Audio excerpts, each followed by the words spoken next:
Hello. It's Ferg and Heather here with Chapter 17 of Crimes Against Christmas. We've been absolutely overwhelmed by all your support, the messages, the ratings and the coffees bought for us on our website. Thank you. Please do keep subscribing and sharing. People can catch up from the start. We're not taking them down just yet. Indeed. So, Christmas Day and the death toll is mounting. Let's find out what Artridge is up to.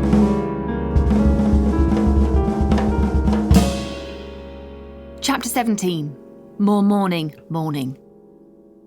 I took a tray of my own from a collection on the work surface and placed upon it a coffee in an earthenware mug and some cold toast. There was a tempting little jar of marmalade I'd have normally helped myself to, but caution was called for given the circumstances. As cringeworthy as my morning encounter with the Deplanesses had been, I wasn't altogether shocked. It's something I've often found when working in the great houses of our country. The aristocracy are all money and no class. Manners, but no manners. I wasn't keen on bumping into the pair of them again, so I gave myself a stiff talking to and took the passage which led to the Great Hall. As I approached the entrance to the vast room, I uttered a small prayer that the little trees upon the mantel had not suffered any further deforestation overnight. You might have cause to comment on my hypocrisy, given that I've told you before about my lack of faith in an omnipotent God, but that's the beauty of my position. If there is an all-knowing and all-forgiving creator up there, then he'll already all know all my heathen thoughts and ways, but ipso facto, he'll also have already all forgiven them, won't he? So, asking for a bit of divine intervention is a bit like placing a bet on the 414 at Cheltenham using your uncle's tab. If it comes in, you collect the winnings, but if not, you've risked nothing. Regardless, the bearded bugger in the sky wasn't listening to your godless chronicler, as you shall see. The first thing I saw in the Great Hall was Turtle and Michelle entering through the far door. They were wearing the same clothes they had been in all trip. He in his shabby pale blue suit, her in the simple tea dress. Whether this was due to stress brought on by the predicament we all found ourselves in, or just a lack of panache, I couldn't say. I had decked myself out for Christmas Day in another rather lovely Harris tweed three-piece, but this time the accent colour was a playful lilac. Obviously, I didn't want to make light of the situation, but I thought that the generally muted tones of the tweed gave me the licence for a little festive whimsy. "Good morning, you two," I called across the room. I'd learned from my previous faux pas and added, "Not the merriest of Christmases today, but good wishes to you all the same." Thank you, Mr. Artridge. Same to you, replied Michelle with a customary tuck of her ringlets. We came together in the centre of the hall, all of us, consciously or not, with our backs angled towards the mantelpiece. I, for one, wanted to put off any potential discovery for as long as possible, and so attempted a bit of small talk.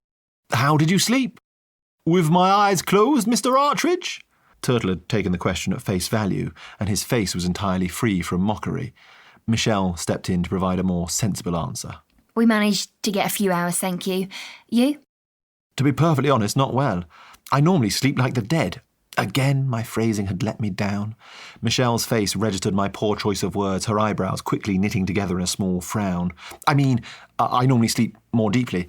I could do with more sleep, a couple of hours of extra sleep, I added as a hasty addendum. Turtle seemed blissfully unaware of any awkwardness and continued to chat airily.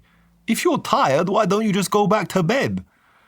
I seized upon the opportunity to turn the conversation to something a bit more light-hearted and decided to share my recent experience in the kitchen as an amusing little oasis in the desert of discomfort we found ourselves. "Well, actually, you're not the first person to invite me to bed this morning, Turtle."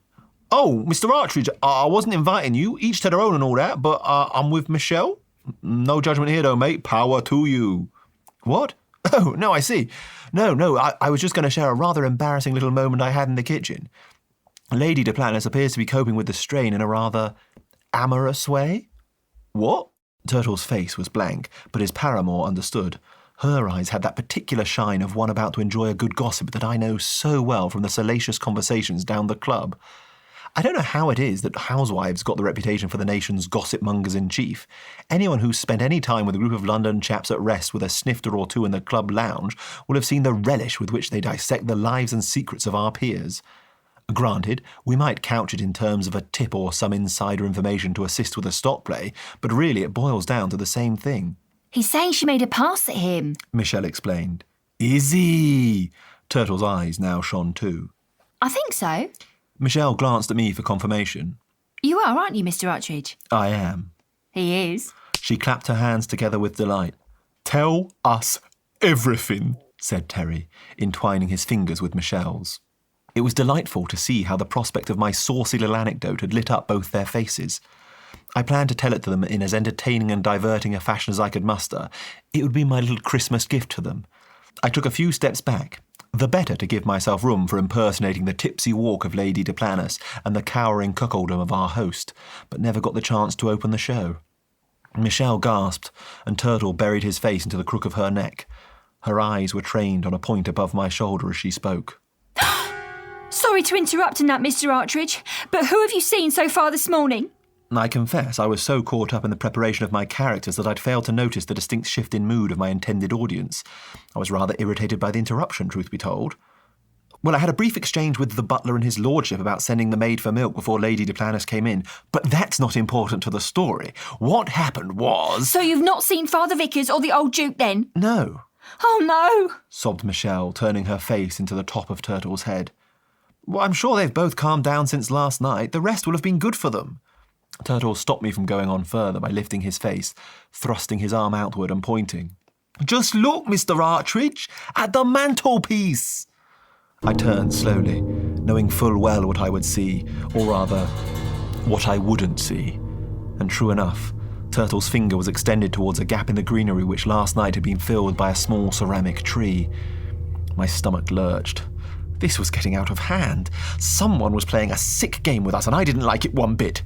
The time had come for Peter Artridge to stop being a passive observer and take an active role in proceedings. I instructed Turtle and Michelle to stay in the Great Hall. I was going to need to trust somebody, and it might as well be this pair. They were to stay put and keep an eye on the decorations. I told them that if anyone came in, they should make an excuse and leave by one of the other doors, but stay close by, and, the second the hall was empty, to come back in and check the number of trees. They were on no account to approach anyone or share what we'd learned about the importance of the ornaments. They agreed to wait until I'd collected the others in the parlour, at which point I'd return and fetch them. I was impressed with the ease at which they accepted my orders. I'm not sure that I'd have wanted to stay in that room any longer than necessary. But perhaps I wasn't giving myself enough credit for my innate leadership ability. Or maybe they had nothing to fear because they already knew who was smashing the trees. Either way, I needed to keep moving. My plan, such as it was to bring everyone together in one place and try and turn up the heat on the murderer. By now, I was convinced that chemicals or drugs were a key tool in the killer's arsenal.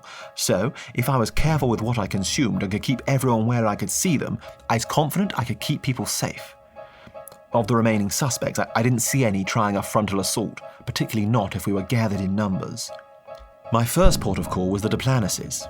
Lord de Planus opened the door, and we exchanged some understandably awkward remarks with Lady de Planus calling enticements to me from within. Oh, is that for me, darling? I managed to convince them of the importance of coming together as a group, and they went to collect the Duke, while I made my way to Father Vickers' room. I knocked on the door, and there was no immediate answer. With every second of silence that passed, I could feel my heart rate increasing. I knocked again. Nothing. What should I do? Kick through the lock? I wasn't keen to be the one to discover the body, if indeed there was a corpse to find on the other side of the threshold, but equally I needed to know if he was dead. Also, I hadn't fully disproved my 7 deadly sins connection, and if Vickers wasn't in his room, could he be out exacting his righteous vengeance? I banged a third time on the door, using the heel of my fist with such force the wood jumped in its frame, and appeared to cry out in fear. Lord, protect me! It took me a second in my heightened state to realise it wasn't the door screaming, but Vickers inside. My own adrenaline levels were so high I hadn't stopped to consider that the wretched priest would also have spent a fearful night. The last time I saw him, I told him to avoid contact with others until tomorrow, Boxing Day, when hopefully salvation would be sent us. I drew in a deep breath and tried to keep the anxiety and agitation from my voice as I called through to him. "It's me, Artridge. I didn't mean to scare you, Father, but I need you to come out of your room." Oh no, leave me be. I'll not be tempted. "Listen to me, Vickers. I'm getting everyone together in the parlour. There is safety in numbers. As long as you don't drink or eat anything that smells or tastes unusual, you'll be fine." By the time I taste anything unusual, it'll be too late, Artridge. It was a point I was willing to concede. We were going to have to fast ourselves for the next 36 hours or so. I'd already eaten some of the food I'd taken from the kitchen last night and was feeling no ill effects, so at least I could ration myself out what remained. I'd offered to share it, but who would trust me? And I'd be more used to any other innocents by keeping my strength up so as to defend them physically if it came to it. Then just don't eat, but please come to the parlour with me. I need everyone together. There was a pause. Very well, but I'm taking precautions. Wait there. I agreed, and there followed some rustling on the other side of the door.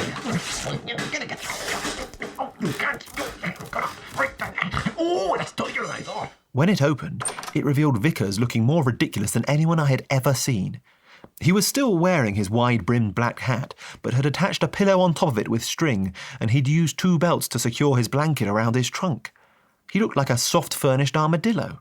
I don't know what he hoped the bedding would protect him from beyond the gentle fall, but if it made him feel comfortable, I wasn't going to argue. Thank you. Now, hurry along. The others will be waiting, I hope.